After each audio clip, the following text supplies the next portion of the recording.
I'm now going to invite all three of you, Conrad, Christina, and Gabriele, to pop your cameras on, if you don't mind. And we're going to go through some questions together. Elias, I see that you have a question. Thank you for the nice presentation. So my maybe very fundamental question is like going from an international academic with scientific organization like CERN into industry or big tech, let's say. What is the biggest transition, or what was the biggest surprise for you? I can start if you want, Conrad. It operates in a completely different fashion. Like that's just my 2 cents. The way you like your presentations to start like are completely different. Like it's a lot less specific, a lot more standard. Like it's not like LHC, for example, is very niche, and a lot of like the academic, like you focus on a very niche topic for like a lot of years, and you get a PhD, a postdoc, another postdoc, and a very, very niche topic. Whereas like, especially I think in big tech and in industry in general, like they are very open to generalists because like, and especially in big tech, things are changing all the time. What was relevant 5 years ago is not relevant now. Like things get deprecated all the time. So you really have to like fastly adapt. Yeah, I think one thing I could add to that is that technologies don't matter at some point. I think you cannot become a generalist, at least in the software engineering role. Like the last team change I made, I moved from working in Python and Hack into working in Haskell without knowing Haskell. I just changed teams and then learned Haskell. That's kind of, there's no expectation that you will work in the same technology and that you will kind of specialize in it. You kind of move to a project and everything can change in a matter of months, essentially. There's much less kind of stability, but also I think it becomes a bit more self-driven. You can decide much more on what you want to focus on and what you want to pick out of all the available kind of projects that are out there. So in the live Q&A tool, someone asks, Christina, can you elaborate more on the skills that you acquired along the way that have helped you to get your first position after CERN? Yeah. So for me, like when I was targeting big tech roles and specifically Google, the skills that I acquired, I want to like say as well, the skills that I acquired when I was like in my first position at CERN were maybe less lateral than on my later position. So project management helps. Like there's like project manager roles in every industry, like big tech included. It's a very general area and very lateral. The fact that you're like working with multidisciplinary teams, like for me, I was like working with a vacuum team and I was working with like the transport team, and I was so like you need to have a muscle to be able to talk to very different people and also be ready to present for people that are not in the field, like not technicians, not engineers, but like people that are like maybe section leaders and stuff like that. So you need to maybe like explain less of the technical details to them. So that like being able to talk to different like technical and non-technical audiences and being able to also through the technical audiences speak to multiple technical people in a way that you're able to catch what they're saying. You don't have to be an expert, but like you need to be able to understand technically what's going on. So that helped a lot. Like for sure, like any like presentation skills, like writing skills, like that helps. But for me, like it helped a lot to prove that I was able to like switch from like a very computational background to like a hardware background. And like that may seem irrelevant to a company like Google, but it was actually relevant to prove that you're able to learn fast and adapt fast, which is exactly what big tech like does all the time. So those things, and like a lot of you guys are like data analysts or like do like big post-processing, like those skills are lateral skills. Like you're applying them to like a niche field now, but like they can be applied to multiple industries. I don't know if that helps. That was very helpful indeed. Thanks, Christina. It actually reminds me what you're saying there about these general sort of skills. It reminds me of something that one of the panelists said at the moving out of alumni into big data event, which took place a number of years ago. And the panelist, whose name eludes me, I'm afraid, talked about the importance of T-shaped people. So having deep expertise in a certain area, but then these general skills along the top, which are really important in helping you to sort of cross-calibrate and make sure that you're communicating well with your team members and understand where you and your specialist expertise fit into the organization. So it really speaks to that, what you were just saying. Thank you. And then Dan, you had your hand up patiently. I think you have a question. Would you like to ask? Yeah. So thank you. So the question that you just read was also mine. But following that, in general, I think it's relevant to all of the panelists. How do you show, coming out from just academia, trying to land a job in an environment you don't really know, you don't have the network? How do you convey these generalist skills that you have? I mean, how do you show that, yes, I can learn fast, I can adapt, and as Conrad, as you mentioned, the technology is not doesn't matter. It's the skills and my abilities. So how do you convey that? I would say that you already showed somehow, because by working at CERN and doing data analysis, you can already code and analyze big data and learn technologies quite fast. So in a way, you're already showing your abilities. Yeah, so I just mentioned that I did my research on detector development, so the analysis part and the coding was there and simulations, but it was not like doing the stuff on the grid. So to show that I am a generalist when I'm competing with people that used all these computation skills, I'm trying to think like how can I show that yes, I can learn that even though I didn't do it in my PhD. Some companies require like access to your GitHub. So if you have a repository with some projects in there that can show different, like a variety of skills, that's helpful. So I think there are two kind of two different ways of one is like two different ways of thinking about it. One is how do you get into the job actually, and how do you prove that? The other is you've mentioned like not having a network. Like once you join, the network of people you know that grows very quickly in companies like these. It's a very network-driven work. Like you essentially have to collaborate with lots of teams quite immediately and lots of people. So that network builds out very fast. Before that, it also depends, I guess, on you might be familiar with like the levels that most of the big tech companies have. So depending on the level that you're kind of applying for, it might not be obvious when you apply, but the expectations are also different. So the slightly lower levels, you would be expected to show more of a technical kind of prowess when you're applying. At the higher levels, you would be expected to be more of a kind of the generalist, be able to lead, be able to kind of drive direction of the project that you're working on.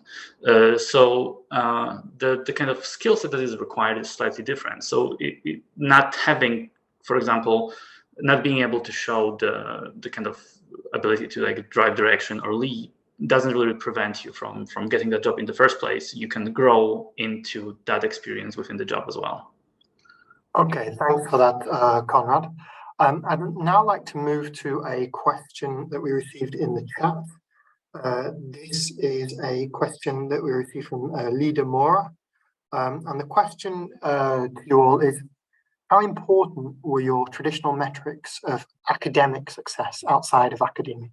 So do things like citation rates, publications, H-index, supervisorial and editorial roles really matter outside of academia? I would say it depends on the role. For example, in Microsoft, we have a branch which is called Microsoft Labs, and a job title which is called research scientist.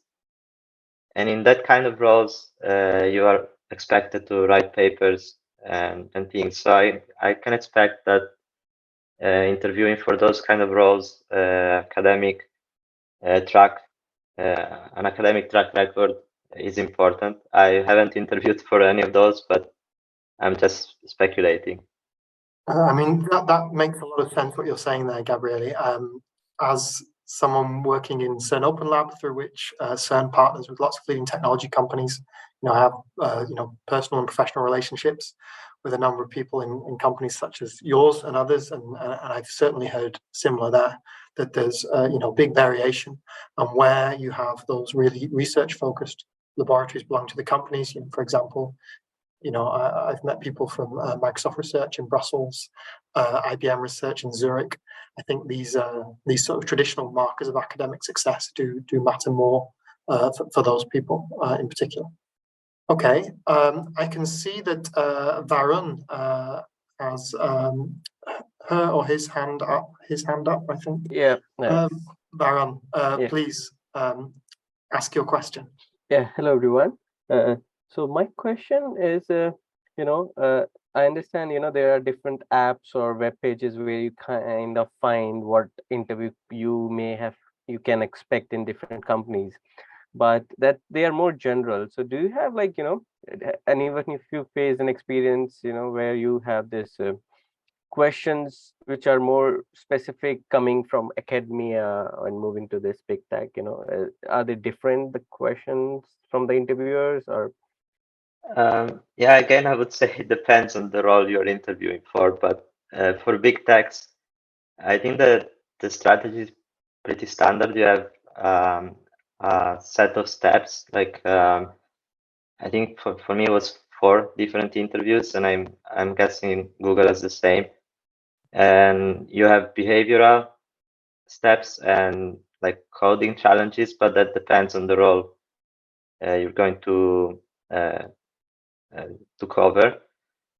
And then you will have more technical, more specific to the roles, and probably again some behavioral with the hiring manager. If you want to prepare, I think Microsoft might have a specific website where or at least the HR, when they contact you, they will provide all the information, and they're very helpful. So you have plenty of time to prepare based on the information that they will give you. They want you to succeed, so they will give you all the tips that they can. Okay, and one more question, if I may, it's slightly related. So when we join these companies, any of the big tech, do they give, some buffer time to adjust to the culture, or like from the day you start, it's like go? And like in academia, you get some buffer, right, to adjust, to start, and so. So I can take this from the Google perspective. Like, you definitely get some buffer. Like, no one is expecting you to be productive like day 2. Like, it's big, it's huge. You have to get used to the company. You have to get used to like how the processes work. It's like another planet inside. So you have to get used to how to file tickets, how to do, like, you have to get used to a different world completely, and then you have to like learn to do your job. So they're very understanding, like, with this, at least at Google. From the meta perspective, I guess there are 2 ways in which you can join. Like, you can either be pre-allocated and kind of you're joining a specific team that like requires your skill set, or the most common way of joining is through bootcamp. So effectively what happens is after you join, you don't join a team, you enter bootcamp for about like 5-6 weeks, where you learn the basics of, at least as a software engineer and in similar roles, you learn how to work on different infrastructure systems that we have, like how to use the different tools that we have, and only then you even decide on joining which team you're going to join, typically. So, and that's like a 5 to 6 week process typically. So you kind of get that initial buffer to just learn what the company is, how it operates, and what the tools are, and then you join the team, and then you have additional time to ramp up to the specific team. So yeah, I wouldn't worry about like the buffer time. One thing, if I may add, it's probably can be useful. There are websites which have coding challenges that you can try to train yourself. I think one of them it's called Codility or something like that. But you can try to find them and just do some exercises. If you're going into a software engineering role, that those will be helpful to get you through the technical interview. Okay, thanks for that excellent practical tip there, Gabriele. There is someone here in the chat that's asking how relevant are Monte Carlo simulation in industry, specifically CERN style Monte Carlo simulation in industry. I know that Monte Carlo is something we think about all the time here at CERN, How useful has that been, if at all, for you since leaving? So interestingly, so I would say in general is a rare tool. Like I haven't, like I think it was almost like a coincidence that I am now in a team, and I did not get into this team. Like no one knew that I had worked with Monte Carlo simulations in the past before, and I don't perform them now in this team. My team uses it to like basically for the same reason that they're used at CERN with a different goal. But I would say in general, it's rare that you would find them. But yeah, my team, they're used to predict like project, like on-time delivery or not. And yeah, like I just happen to have that experience, but I'm not using it at the moment. But the fact that you have like complex computational simulation knowledge can be useful if you're applying to certain roles for sure. Okay, so now to some of the people waiting patiently with their hands up in the room. Apologies, I'm afraid I'm not entirely sure in which order you raised your hands, so I'm going to go to Elias. So Elias, would you like to pop your camera on and ask your question? So I actually came to think when you were talking about this T-shape, like generalist versus specialist.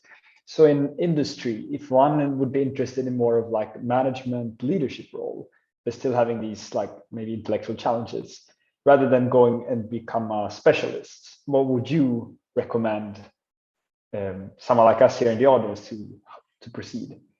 I guess it depends on your background. Like if you have kind of experience in management or something, you can definitely just move into a more of a management role, or you can move into a more of a like I don't know, software data engineering, like data science role, for example, and then switch to being a manager at some point as well. This is usually a fairly like relatively easy move within the company. Managers are always like seeked out. So if someone's interested in that, it's usually there's a way to do that. Or you can stay in that kind of data science, data engineering, software engineering, production engineering role and just grow in the role. And you naturally also become more of it becomes more of a leadership role. So you write less and less code. You do less of and less of kind of very kind of applied work, analysis, etc. It becomes more about leading small teams of people and kind of providing direction to them. So there's quite a bit of flexibility in how you want to approach it, but ultimately it always at some point leads to kind of a leadership-like role if you stay in this long enough. So most big tech companies, you say, they would start by recruiting the more technical positions before then moving up to management. I know if they do it because it's not like you can't progress beyond. So it's not like you become a software engineer and your kind of next step is management. At least not in these companies. It's a parallel track.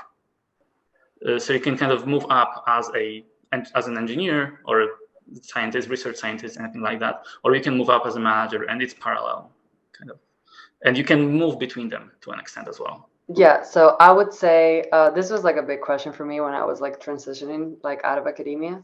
I would say there are like multiple ways to think about it. So there are people in big tech companies, there are plenty like the high, like up in the totem management, like those people are recruited as managers and directors, and they're recruited as like vice presidents and directors from other companies. So like it's not like everyone is like in academia, right? Like you start from the bottom and then you slowly grow until you're like a section leader or like group leader. That does not happen in big tech.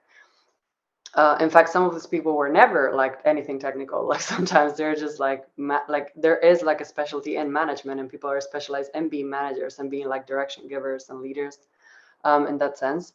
And then like depends on what kind of management. I would consider what kind of management would you want to do. Like if you want to be a manager of a team of engineers or a team of data scientists, that's exactly as Conrad describes. Like the same happens at Google. Is like there are people that like just get more and more senior in their like software engineer roles, and they're not interested in managing folks. So they're just like, nope, this is not for me. There are other people that like having less seniority, they're interested in managing a team of like engineers, so then they still keep a bit of like the engineering and they still keep a bit of managing. And then there's people that are like, nope, like I'm like not interested in engineering at all, and they just manage. They manage projects, they manage teams, they manage like departments. So yeah. Yeah. Yes, thanks very much for that, Christina. I think it's really important to note here that, my experience at least shows that CERN here is the exception rather than, big technology companies, in that CERN has or other large research organizations have a way in which one, sort of progresses after having come in with technical skills. But it's very normal, whether you're working in any industry, whether it's big technology, whether it's publishing or anything, that people are hired as managers, as communicators, etc., that don't necessarily have the technical skills that relate to the raison d'etre of that particular company. That's entirely normal practice, I think, across the board, basically. So, Ajamina, over to you. Hello, thank you for giving me the word. My question is, as an engineer starting his career, do you believe it would be better to develop skills vertically, focus on one topic, or horizontally, knowing a little bit of many topics? I'm asking to give me an opinion, focus on assumption to big tech. So I guess it depends on also the kind of maybe engineering role you'll be looking at, but typically you need to know how to code, and you need to know how to design systems in engineering roles, at least in software engineering, production engineering, similar. I'm not that familiar with, for example, data engineering. I'm not sure what the interviews would look like there, so it's harder for me to say.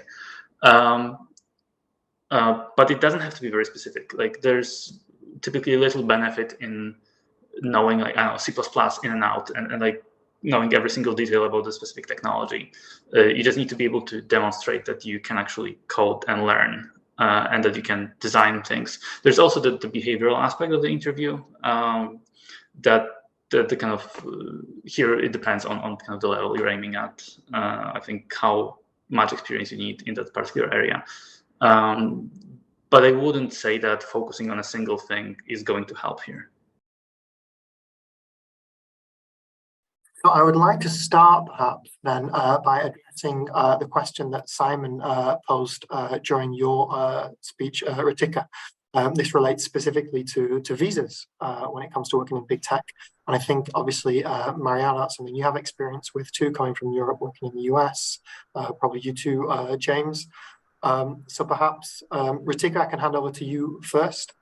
In my experience, when I was talking with Apple about joining them for a full-time position, and at the same time I was talking to many different startups and big tech companies, like other companies which our panelists are from here today, and there was a very clear distinction that when you're trying to work at big tech, they have a lot of experience doing this. They operate with hundreds of people every day who are going through a similar situation, so you are not a special case to them.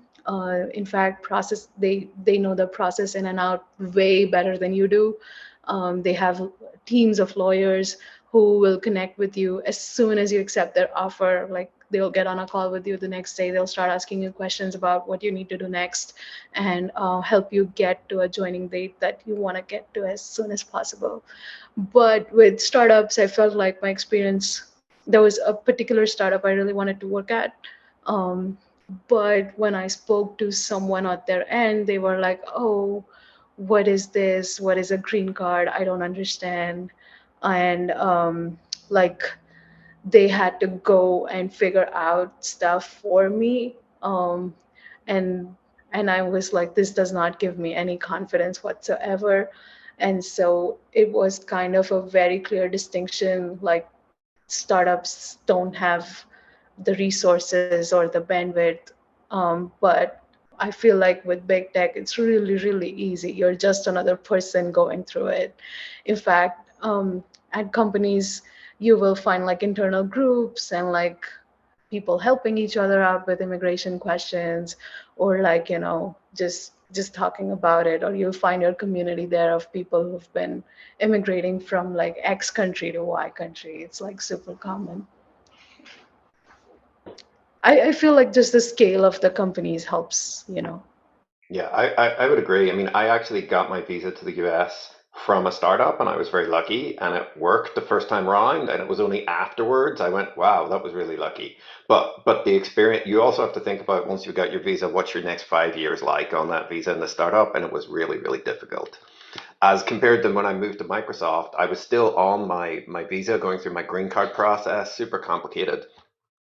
They were happy to talk me through everything before I even applied for the job, and so like they really, it's just normal. Like they just say apply for this role and then we can talk to you legally, and then they were able to give me lots of like, this is easy, this is hard. So they, and I see it now, we do the same in Ireland, and so we would probably hire 80% of the people from outside Ireland into roles right now, and everyone goes through a visa, and it's just, we as hiring managers, we don't even think about it. We hire for the person, and then that's all going to happen. And I think the other thing not to worry about is like, it might be, oh wow, I'm not going to be able to join for 6 months because of this visa process. In the scale of a big tech company, that doesn't matter. In the scale of a startup, they're like, I needed you a month ago and we're dying if you don't arrive. So again, like there's no, if there are delays because your paperwork doesn't go through, don't you feel guilty? It's just you're just going through the system, and like Ritika said, they're trying to push you through it as fast as they can. It's in everybody's benefit. So yeah, I don't think it's a worry. Yeah, so from my perspective, I'm actually married to an American, so it's been a little bit different. That being said, I've seen people both in startups and now in big tech companies to get visas when needed. So it's a question, as James said, how much the hiring manager really wants you on team. Thanks very much for that, all of you. I have another question here in the chat, which relates specifically to skills and software skills. So here, the question comes from Anindia Ghosh, who asks, coming from a physics background and moving to big technology, what are the expectations in terms of expertise during the recruitment process? And they go on to specifically ask, is it more likely that a candidate with is it more likely that candidates with software skills or software background are more aligned to the kind of jobs that are on offer at these kind of companies? Coming also from a physics background, I think it really depends on the role you're applying for. If you apply for a software engineering role, then yes, you do need to have a software engineering background.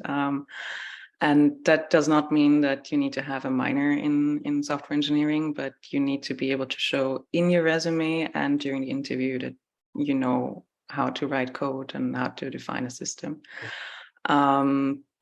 It's always dependent on the job you're applying for. Yeah, I feel like there are two parts to this question. Part one is, how do you get an interview as a non-software background? And then how do you crack the interview as a non-software background? The first part is fairly harder. I want to say, if you don't already have a software background, just getting like one foot in the door, being able to connect with the hiring manager who wants you despite your experiences. And then the second part is solely on how much you're able to practice and like demonstrate that it doesn't matter if you're not from a software background. I feel like it's fairly common. Also, like I have teammates who come from backgrounds in English honors, math, history, literally like all over the place. And sometimes I'm so surprised because I just naturally assume that they must have a computer science background. And it's so not true when you start connecting with them on a personal level and you're like, really? You got a master's in something random that I didn't even know about? So yeah, I'm working with like people. I know someone who's in my team who's from a nuclear engineering background. So people do make that transition. And yeah, I feel like the recruitment process is fairly blind to your major, and it's fairly blind to it wants to give you a chance if you want to try, in my opinion. Ritika, perhaps I could just come in on this point to make a link with another question we received in the chat from Philippe Berset. He asks, coming from a non-technical job, tech companies seem totally out of reach. Are your HR people software engineers too? So I think this speaks to what you were just saying now, Ritika.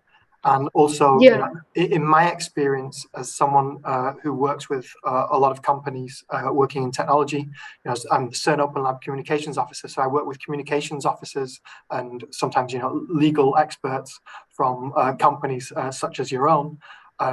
Those people that I work with, those contacts, they are not software engineers that happen to have gone into communications or developed some legal expertise. No, these are people who have been communications officers, perhaps science journalists in a previous life, things like this. That's certainly my experience with the sort of 15 or so contacts that I have at these companies myself. I think that aligns clearly with what you were saying, Ritika. I hope that that's also what you would say to James and Mariana.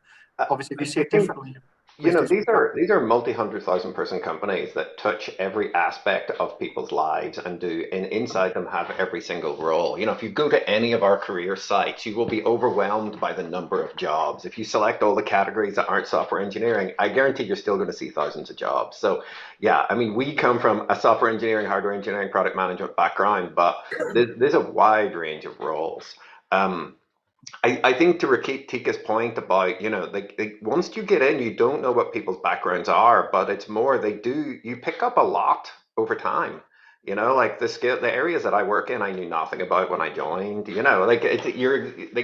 so we're looking for smart, curious people who want to learn something. And, when we talk about interview tips and stuff, it's all about screening in, not screening out. We're, as a hiring manager, trying to look at your resume to find something interesting and find what you did to get you through, so that helps. It's still hard to sort of be separated. That one practical tip I would say is, especially at the lower levels, at the more entry level, SD1, SD2, we all run hiring events. So, you turn up into Redmond or Atlanta or Zurich for Google or wherever, and there's going to be a hiring event where you get an interview.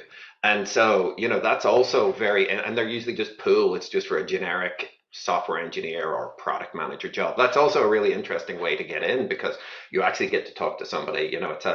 It's less of in a pile of 1,000 resumes, and you get pulled out. To piggyback on James's point, also conferences, apart from events, are a great way to meet hiring managers. I told before I was considering a PhD, and I showed up at a conference, and literally that is how I met my team. Yeah. So it was not predetermined. I did not apply for the role. I just happened to meet someone. Okay. So now we have a couple of questions in the chat that relate to salary levels. So these are people trying to understand, particularly if you're coming into industry for the first time, you're making that transition, maybe you lack some specific skills. Is it normal to accept sort of a lower salary for that initial period? Or can any of you speak more generally as to, how salary in industry versus academia perhaps compares? If you're comfortable doing so, of course. I mean, I can talk about how salary works, and it's hard to compare, back and forward. But generally, when you in a large company, everything is banded. There's going to be SD1, SD2, SD3, principal, senior, whatever, and there's a band. And when you come into your interview, it might say senior software engineer or SD2, but they're going to evaluate you and how you perform in the interview, and then you'll be leveled up or down within that band. So if they say you're an SDE2, you're going to get a representative salary for an SDE2. They're not going to give you an SDE1 salary. So it's really on how you do it. So I mean, there's always room to negotiate. There's always room to counter, but it's not that the number gets picked out of the air. And so it really is dependent on how you do in the interview. Yeah, I mean, the situation that you've described there, James, I know that not everyone is familiar with it because we have many users here, for example, but that's exactly how it works at CERN today, with the bands, and then there's movement within the bands. But, a job at the point at which it's advertised is advertised at a certain salary band. Yeah. I would just say, do not undersell yourself. I think do your research on what the salary bands are for the role you're applying for, and be aware that if you are offered a role, then they want you on the team, and then they will ideally pay you the market rate for the location and the job that you're doing, and don't undersell yourself. Yeah, and there is a resource. There's a site called levels.fyi, which covers all the big tech companies. It's self-submitted by people, so it's probably a little bit biased, but you know, if you look at the curve, it's accurate. I think these are some excellent practical tips. I hope everyone's making notes. I know I certainly am. So Sudha asks, does having a few years of experience in research, for example, as a postdoc in LHC experiments, help with getting a higher position in big tech or in general in industry, or does one always start from the entry level only? I particularly feel that entry level jobs are not bad because such jobs also come with lower expectations. So by default, they are made to set you up for success. And it's a chance for you to showcase what you can do potentially and earn that promotion yourself. But having said that, a lower position does not equate to a lower salary. And so the two I feel are completely different things. And you should, in my opinion, whatever skill you have, be able to leverage it and in your interviews demonstrate why that makes you a good fit for the position you are applying for. And yeah, I feel like having a more junior position is not bad if you're really switching fields, because there's a higher chance for you to succeed and not leave the field a year later thinking you're not made for it. I also want to point out that when the job description says, that's something that I struggled with at the beginning, moving out of academia. When the job description says you need to have 1 to 2 years of industry experience or more,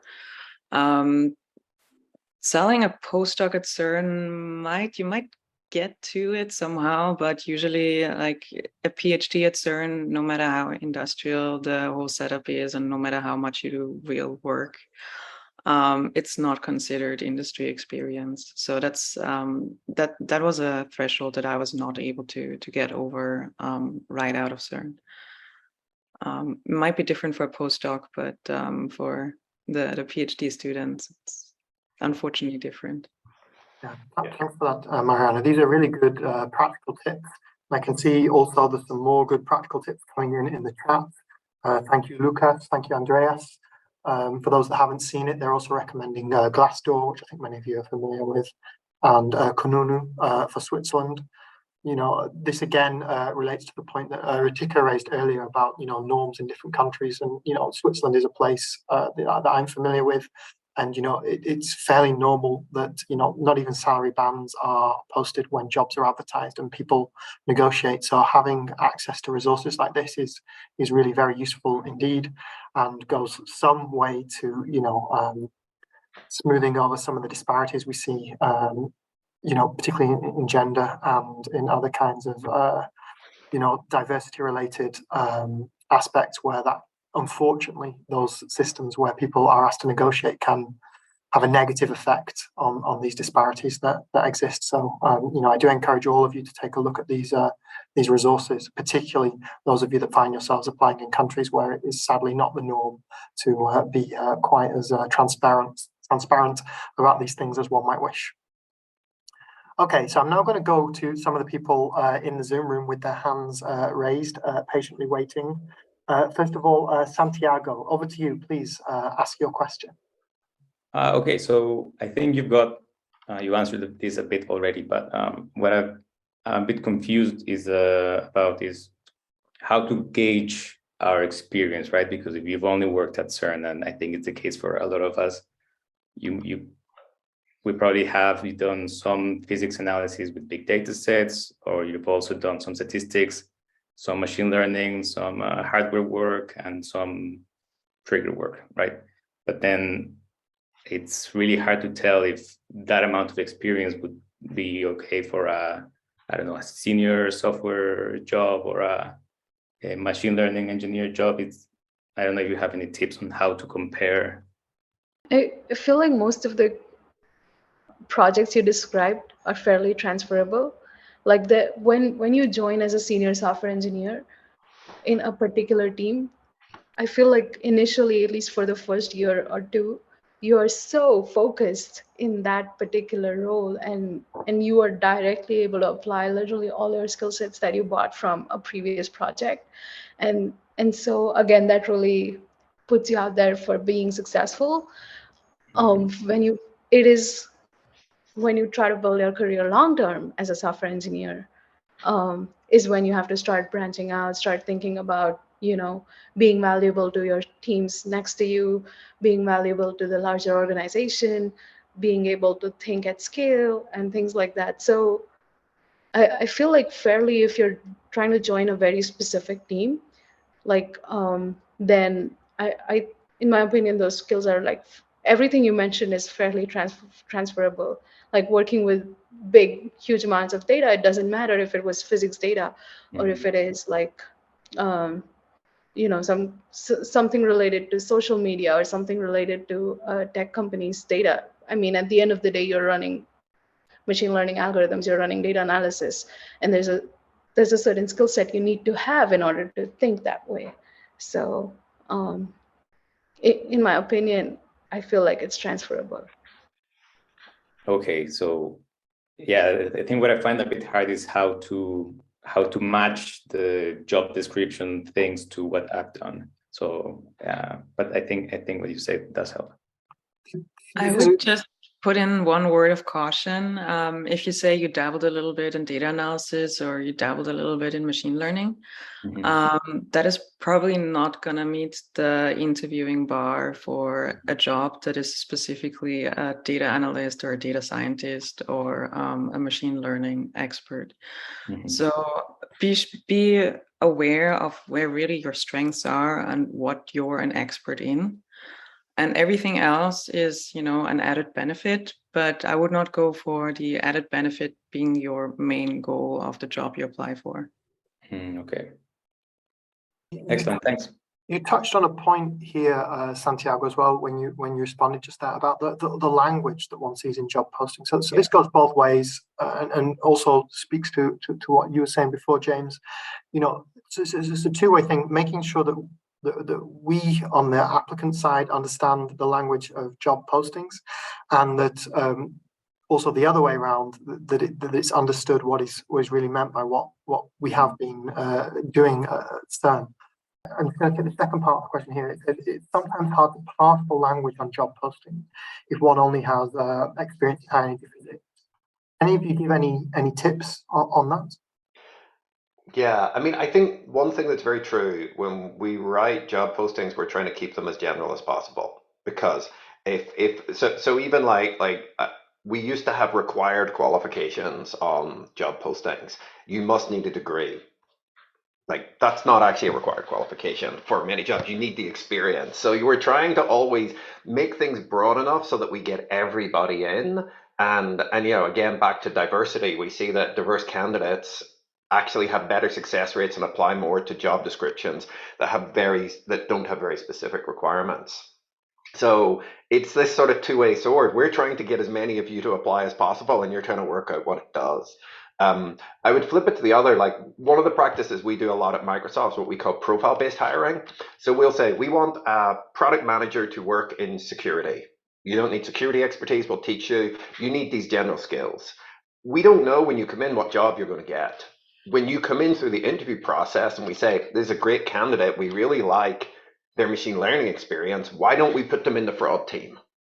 Or this person seems great with customers, why don't we put them in our consumer team? And so we don't know what we're looking for until you come to interview. And so it's not a great answer because it doesn't really help you, but we're looking for what you have, not how you necessarily fit into what we have, because we probably have more roles than we can fill. So it's always, so again, I think Mariana said, like, don't undersell yourself. Like, come in and say, I'm a generalist. I have worked in a large organization and big collaborations. I know how to talk to multiple teams. I know how to like build consensus. I can do detailed technical work. See how you get that in your resume to get past the screen. And then that's what you just tell us in the interview. And yeah. Okay, thanks for that, James. I can see Ritika nodding and Mariana too. So I think there's pretty broad agreement on those points there. before we break again for 5 or 10 minutes, I'd like to go through your questions, Caleb and Danica. So first of all, you, Caleb, would you like to pose your question to the panelists? Yeah, sure. Thank you. Yeah, thank you for spending all of this time with us. I'm wondering about like highlights of what is it like to work in big tech. So what are your favorite and or least favorite things? What's like the best part of your job or the worst part of your job? Yeah, thanks. That's an excellent question. Maybe we can go through our panelists in order. I'm going to put each of you on the spot. There we go. Starting with you, Ritika, because you happen to be at the top left of my screen. So. Okay. I feel like the best part of my job comes really easy. I work at scale. I don't think anywhere else, if I decide to go work, I can see the sheer amount of scale I work with. So when I'm writing code or when I'm trying to design a new service or work with something, I literally have to consider every possible edge case because it will happen. And things will fail, and it will not fail for just one person. At that scale, it will fail for many, many people, and it will alert many, many people. And so that really pushes me, that really challenges me really hard. So I think that's the best part about my job, which I feel like a fairly decent ask of a big tech company. The worst part, I guess, is a more difficult question because I think each company is very uniquely positioned. The way they operate is different. For me at Apple, considering we're this company who does, product launches every year. For me, the difficult part of my job is when people ask me if they should buy the next iPhone, and I don't have an answer to that because I don't know. And the way Apple operates is we know stuff only on when we need to know them. And so, yeah, I don't know if you should buy the next iPhone or not. And usually when events get announced, it's the first time I'm hearing about it too. So that's, I feel like, a difficult part of my job. Okay, very good indeed. James, please, over to you. Yeah, I mean, I think it's the same, like in the, well, I think there's two parts in the great part of the job. One, I can work on anything, like there's opportunities to go work anywhere. And in the areas I work on, like Ritika said, the scale, I mean, 1 billion people have Microsoft accounts. If we break login, people are going to know. That's the good and the bad part of it. I mean, the worst part of my job, I would say, is when we do break, because things are always going to break. And, like when you're down for 12 hours, it's not a great experience for anybody. And so, it's sort of, I think it's just, that's part of the realization of working at a big tech company. Like you get these great opportunities to work at scale, to work with every organization in the world, understand what they're doing and see how you can help them. But also when it goes wrong, you have all of them coming and asking what happened. So, yeah. Okay, thanks, James. And over to you, Mariana, for your thoughts. I'm going to say something slightly different. So scale, yes, of course. But one thing that I've noticed comparing the startups that I've worked with and now being at a big tech company is that there's more mature processes and there's more of a developed company culture, which means that as an employee, you may not be as exposed to the whim of your manager or some people making decisions, changing decision the next day. There is more of a straightforward long-term goal planning, and you work towards that goal as opposed to Monday you go in, you have goal A, and then Wednesday you have goal B, and Friday you have goal C. And it constantly changes. So it really depends on your personality and what you like. But for me, the bigger, long-term, more stable approach works much better. Great. Thank you, Mariana. Thank you all. So time for one last question before the break. Thank you, Danica, for waiting so patiently. Please put your question to our panelists. Hi, and thank you for sharing so many really helpful practical tips. My question, I actually have two questions. One is how helpful or let's say significant a cover letter is to my application for a job at big tech. And second, what do you think about your work-life balance at big tech? I don't look at cover letters. I look at the resume. I mean, I have 1,000 resumes to scan. I look at the resume. So I think you can capture really what you want inside your resume. Work-life balance. Microsoft traditionally has a great work-life balance, and that's I think something that's really Satya has put through his culture. It definitely was one of the reasons I moved to Microsoft. We managed to ride out COVID pretty well. We managed to, move people to remote. We've let people stay remote. We've let people really make a choice. So, I think people talked about salary. I think it's well known Microsoft might not pay as well as some of the tech companies, but we would say, we try to offer more work-life balance, and it's always going to be different among your different companies. I really liked what Mariana said about the culture and long term. I think that's also one of the important things. Like, you should be thinking about not necessarily what's it like for 1 year, but what's it like being there for 4 years or 10 years, because ultimately, that's really where I think all of the organizations try to make the work-life balance so that you can have a long-term career and be happy there and grow a family and meet all your needs and things. Yeah, I concur. I don't read cover letters. I would be careful though with the location you're going to apply in. So countries like Austria, for instance, it's still required to write a cover letter. So really be aware which country you're applying in for a role.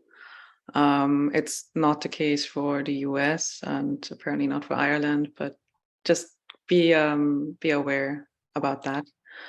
And work-life balance, I'm working from home a lot of the days, which is great. But on the other hand, the disadvantage is, of course, that there's not very clear boundaries between work and free time. So that's something where I think everybody, unfortunately, has to set their own boundaries. And depending on how good you are at that, you have better or worse life balance, work-life balance. In my case, I feel like Apple is a really, really big company, and every organization has really different culture, so to speak, within itself. And I have been extremely fortunate for the managers that I've had in the last 3 years. They've been extremely focused on having a good work-life balance. And so there hasn't been very many days where I've logged into my computer after 5:36. I do start my day early, and when I feel like I've done enough, I take the liberty to log off early as well. So I feel like being in this career path is rewarding in itself, in the sense that you don't have to depend on very many people to get your day-to-day job done. And that makes work-life balance really easy for me, being a software engineer. But again, this can differ from people to people, but I think my work-life balance is extremely great, and I wouldn't trade it for anything else. One of the things that's really special is that you can decide to take your career yourself. So you choose how much you pick, how much work you want to take on, how ambitious you want to be.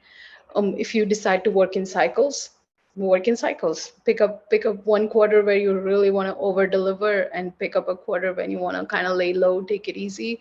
And I feel like being in a company like that gives you the freedom and the flexibility to do it. And I feel really fortunate to be in that position. Yeah, that's all. Thank you so much. Okay, thank you very much. Well, I think that's a fascinating discussion, particularly about the use and value of cover letters, how that varies. Perhaps piggybacking on that discussion, there's something I could ask that I think would interest many people here. Is the value in cover letters for keyword searches? I mean, I'm assuming that the answer is going to be that people ought to be getting those keywords into their CVs anyway, right? It's something that I see here at CERN. As someone that's hired people, not a huge amount, but certainly over a dozen. I also look to the CV and might only look at the cover letter of the 2 or 3 on my shortlist.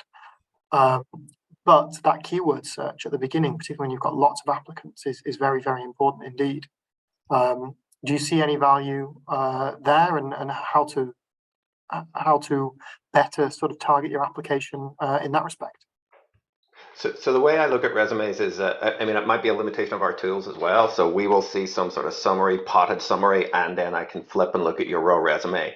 I will just spend an hour and scan 120 resumes, boom, boom, boom, boom, boom, and flag the ones that are interesting. So it's pattern recognition in the resume. I mean, I would say there's probably some pre-steps that maybe recruiting does more, application tracking or things like that. But if you apply to a job where I'm with the hiring manager, then I'm going to at least skim your resume, and I need to be able to get a sense of something interesting out of the first 30 seconds, a minute. Yeah. I mean, Rodrigo in the chat picks up on this very point about optimizing for sort of applicant tracking systems. I think never underestimate how bad internal systems inside big tech might be. Okay. Mariana, Ritika, do you have anything to add on that point?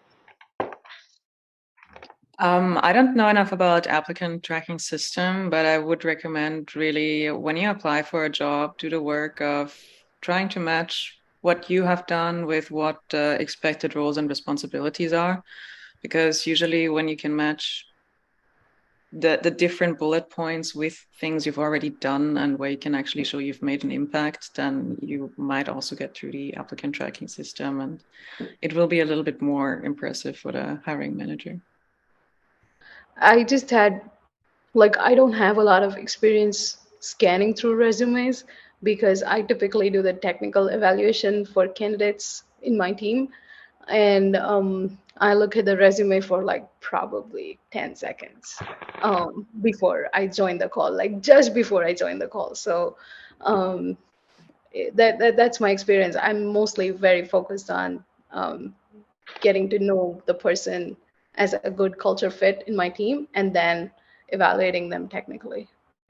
Great. Thank you so much, Andrew. Now, I'm just going to be extremely cheeky. I'm going to answer one last question because it's important that everybody learns about the alumni network. So there was one question: how can we connect better with CERN alumni and help each other in the transition?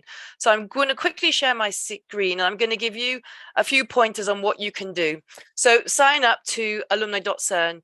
Make sure you keep your profile up to date. You can visit alumni.cern regularly, and you can use this Connect community map to find alumni who might be working in specific areas you might be interested in. So for example, just randomly I type in Apple, and here we find Ritika right at the top of the list. So these are alumni that have put in their profiles that they're working in Apple. You can also use other filters, industry, skill sets, etc. Now, of course, this works if everybody keeps their profiles up to date. So please do keep your profiles up to date. Now, if you're looking for something specific, you can look for alumni working in an industry you might be interested in. But if you want general help in developing your career, what you can do is go to our mentoring platform. We've got a mentoring module. Here you will find CERN alumni who are ready and willing to share their experience with you. You can search according to their skills and locations, etc. Now, we also have a jobs board. Some of you may not know this. On our jobs board, we have companies that post their opportunities because they want to recruit from within the CERN alumni talent pool, or we have jobs that are posted by alumni. So this is fantastic. If you see something that you're interested in, don't hesitate to contact the person, the alumnus or the alumna that posted that, and they can give you insights on what it's like to work in the company, perhaps some tips on recruitment, etc. So really, it's something that you should be leveraging on a daily basis. And also you'll have seen the individuals, the alumni that we found today, we found them thanks to their profiles on alumni.cern. So later on, when you're flourishing in your new careers, we might contact you thanks to what you put in your profile. So please make sure you keep them up to date. So a big thank you to everybody for joining us. We hope you found it insightful. Thanks again to our speakers, and I'll be popping around to see you in your breakout rooms if you can stay.